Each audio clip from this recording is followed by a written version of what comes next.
ഇന്ന് നമുക്കൊരു എളുപ്പത്തിലൊരു സ്നാക്ക് ഉണ്ടാക്കാം. മസാല ഒന്നും വഴറ്റാത്തൊരു സ്നാക്ക്. ബ്രെഡ് വെച്ചിട്ടാണ് ഉണ്ടാക്കുന്നത്. അത് നമുക്ക് ചപ്പാത്തിക്ക് കുഴക്കുന്ന പോലെ മൈദമാവിന് കുഴച്ച് വെക്കണം. അപ്പോൾ അതിൻ്റെ ഫില്ലിംഗ് എന്ന് വെച്ചെങ്കിൽ ക്യാരറ്റ് ചെറുതായിട്ട് മുറിച്ചതും ക്യാബേജും പിന്നെ ചിക്കൻ ഉപ്പുമുളകും മഞ്ഞൾപ്പൊടിയിലോട്ട് വേവിച്ചത് അത് മിക്സ് ചെയ്താൽ മതി. കുരുമുളക് പൊടിയിലോട്ട് മിക്സ് ചെയ്തിട്ട് വെച്ചിന്. പിന്നെ മയോണീസ് വേണം. അപ്പോൾ നമ്മൾ കുഴച്ച് വെച്ചിട്ടുണ്ടായ മൈദപ്പൊടീനെ പരത്തിയിട്ടായിട്ട് അതിൻ്റെ മുകളിലേക്ക് ഒരു ബ്രെഡ് വെച്ചിട്ട് ബ്രെഡിൻ്റെ മുകളിലേക്ക് മയോണീസ് ഒന്ന് പരത്തി കൊടുക്കണം.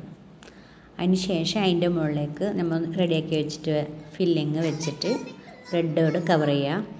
എന്നിട്ട് നമ്മൾ ചപ്പാത്തി പോലെ വെച്ചിട്ടില്ലേ അതിനെ ഒരു പെട്ടി പോക്കറ്റ് പോലെ ആക്കിയിട്ട് എണ്ണയിലിട്ടിട്ട് പൊരിക്കുന്നതാണ്. അപ്പോൾ അത് റെഡി ആയിട്ടുണ്ടായിന്. അതിൻ്റെ ഇടയിൽ ഞാൻ സമൂസ റെഡിയാക്കി വെച്ചിട്ടുണ്ടായിന്. ചെമ്മീൻ്റെ മസാലയാണ് അതിൻ്റെ ഫില്ലിങ്. അപ്പോൾ ഈ ബ്രെഡിൻ്റെ സ്നാക്ക് എല്ലാവരും ഉണ്ടാക്കി നോക്കണം കേട്ടോ. എളുപ്പത്തിൽ ആക്കാൻ പറ്റും. ക്യാരറ്റും ക്യാബേജും മാത്രം മതി.